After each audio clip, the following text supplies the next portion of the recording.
Mayang adlaw guys. Ngayon harbisin ko yung isang saging ko. Kailangan ko na siyang harbisin. Putulin na natin dahil sobra na ang kanyang hindi na siya mura. Gulang na. Yung bibili hindi na bumalik eh. Binta ko sana yan, mura lang din kasi. Ang kilo niya ay 10 lang ang 1 kilo. Ayan, kasama ko si Il. Maaga pa. Mamaya din school din yan. Ayun yung saging ko. Lumabas na yung haring araw. Masarap din na saging yan guys. Magandang araw mga tag-suporta, subscriber, sharer. Good morning. Ayun yung saging ko. Kasi ayan ang mahaba yan eh. Ito yun. Good morning guys. Ayan si Il. Siya ang taga-video ko ngayon.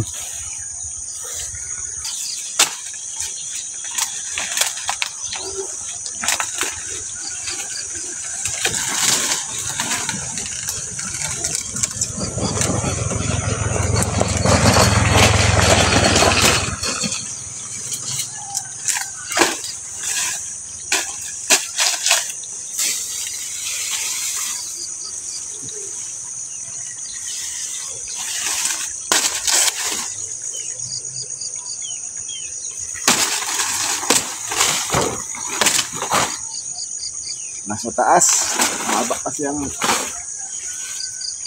tawan, babagsak ito.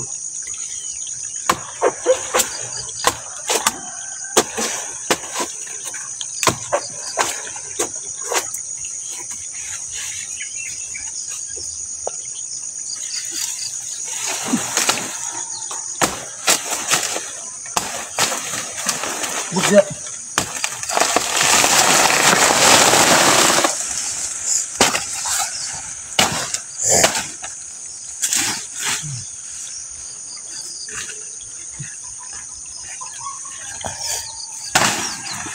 Marami dagta.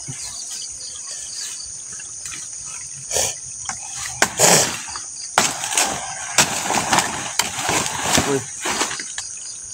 Sama po kita.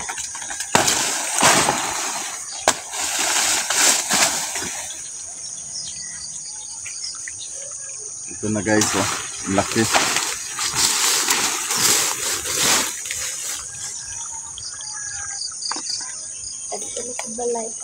Latik ko. Ito na yung saging ko guys, sobrang haba. Bunulan lang ata ito eh. Mahaba. Masarap yan. Yan yung ginagamit sa yung banana cake na tinapay. Ayan guys. Pag nagtanim talaga tayo, mayroon talaga tayong aanihin, mayroon tayong makakain. Hindi tayo maasa sa bili at saka hingi. Ayan kita naman Kaya magsipag tayo para mayroon tayong kuan. Hindi lang ako guys, pati yung iba dyan na medyo katulad ko. Maliban sa iba na maraming pera, ay hindi yun magtanim. Sila ko apil ang saging.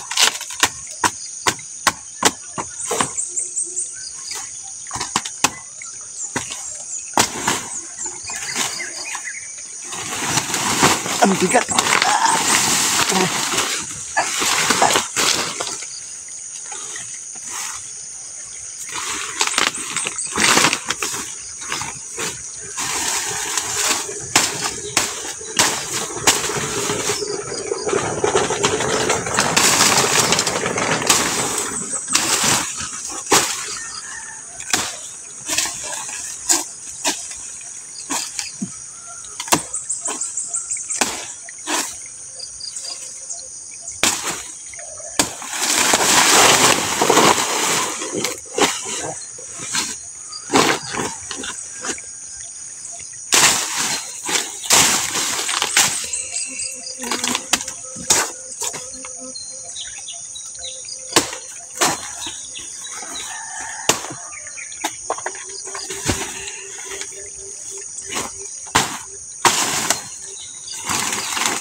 Stop na.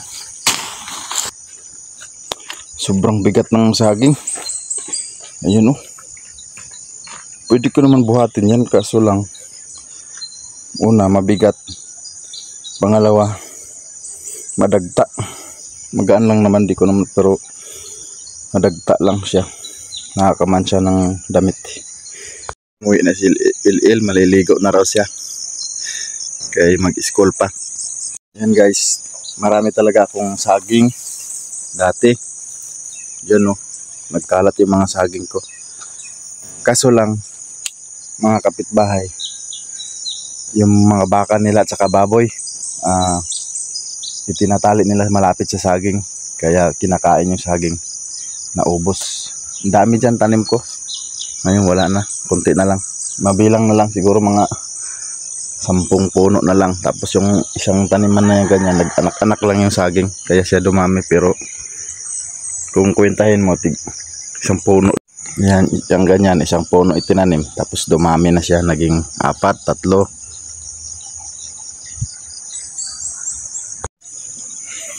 Ayan guys, pinagsipi-sipi ko na lang siya dahil mabigat. At saka ganito naman dapat magpahinog para mabuhat ko siya pa isa-isa. Ayan guys, na hiwalay-hiwalay ko na siya. Oh, yung isang ano niya, bulig, naging ano siya, 10 pihing ba. O diba, ayan oh, ang dami naman yan. Kasi sa bawat isa nito, double yan, may ilalim, may ibabaw. Ayan siya.